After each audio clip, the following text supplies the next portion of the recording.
ओम नमः शिवाय। हेलो दोस्तों, आज के वीडियो में बताऊंगा जानिए क्यों मनाई जाती है मकर संक्रांति। दान करने से सूर्य और शनिदेव होते हैं प्रसन्न।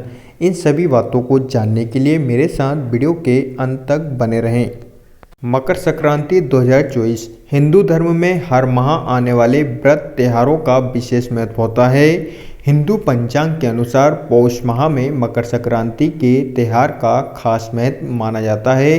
इस साल मकर संक्रांति का पर्व 15 जनवरी 2024 को मनाया जा रहा है। मकर संक्रांति पर गंगा स्नान, दान और पूजा पाठ का विशेष महत्व होता है। धार्मिक मान्यताओं के अनुसार मकर संक्रांति पर गंगा स्नान करके भगवान सूर्य को अर्घ्य देने से व्यक्ति के जीवन में हर तरह के कष्टों से मुक्ति मिल जाती है और जीवन में सुख सौभाग्य की प्राप्ति होती है। मकर संक्रांति को देश भर के कई भागों में अलग अलग नामों से मनाया जाता है। उत्तर भारत में जहां इस त्यौहार को खिचड़ी के त्यौहार के रूप में मनाया जाता है, तो गुजरात और महाराष्ट्र में इसे उत्तरायण के नाम से भी मनाया जाता है। दक्षिण भारत में इस त्यौहार को पोंगल के रूप में मनाया जाता है। पंजाब में इसे लोहड़ी और असम में माघ बिहू पर्व मनाया जाता है। आइए जानते हैं मकर संक्रांति के त्यौहार का महत्व क्यों विशेष माना जाता है। अब तक आपने चैनल को सब्सक्राइब नहीं किया हो तो सब्सक्राइब कर लीजिए और बेल आइकन के बटन को दबाना ना भूलें। चलिए वीडियो स्टार्ट करते हैं। मकर संक्रांति का ज्योतिषीय महत्व। मकर संक्रांति के त्यौहार का ज्योतिष में विशेष महत्व माना जाता है। हर साल मूल रूप से मकर संक्रांति 14 जनवरी को मनाई जाती है। इसी दिन से सूर्य उत्तरायण होते हैं।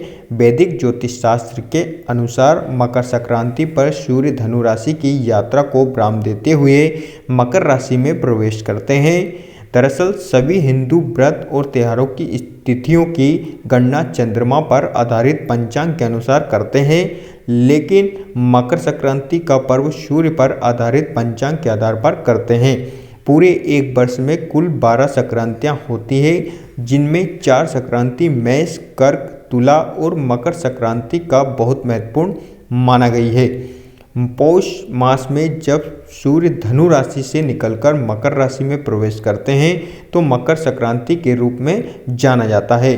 सूर्य के मकर रेखा से उत्तरी कर्क रेखा की ओर जाने को उत्तरायण और कर्क से दक्षिणी मकर रेखा की ओर जाने को दक्षिणायन कहते हैं।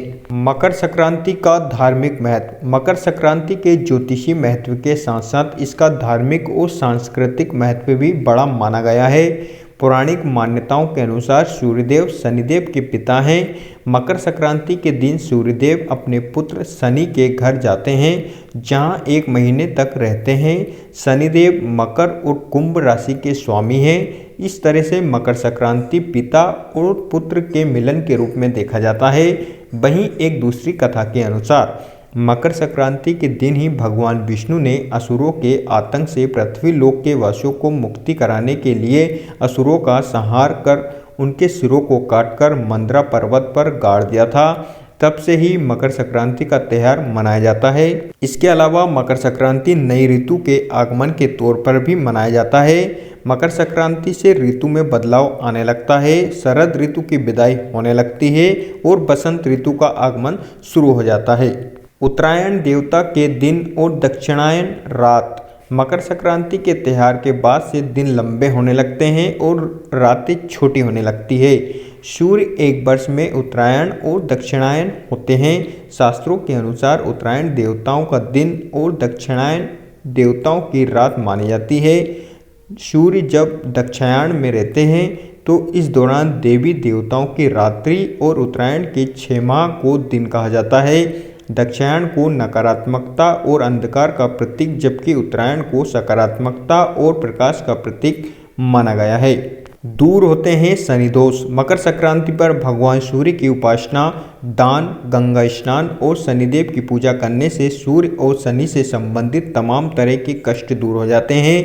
दरअसल सूर्यदेव और अपने पुत्र शनि से मिलने शाम उनके घर जाते हैं और शनिदेव मकर राशि के स्वामी हैं। उसमें सूर्य के प्रवेश मात्र से शनि का प्रभाव क्षीण हो जाता है। मकर संक्रांति की पौराणिक मान्यताएं।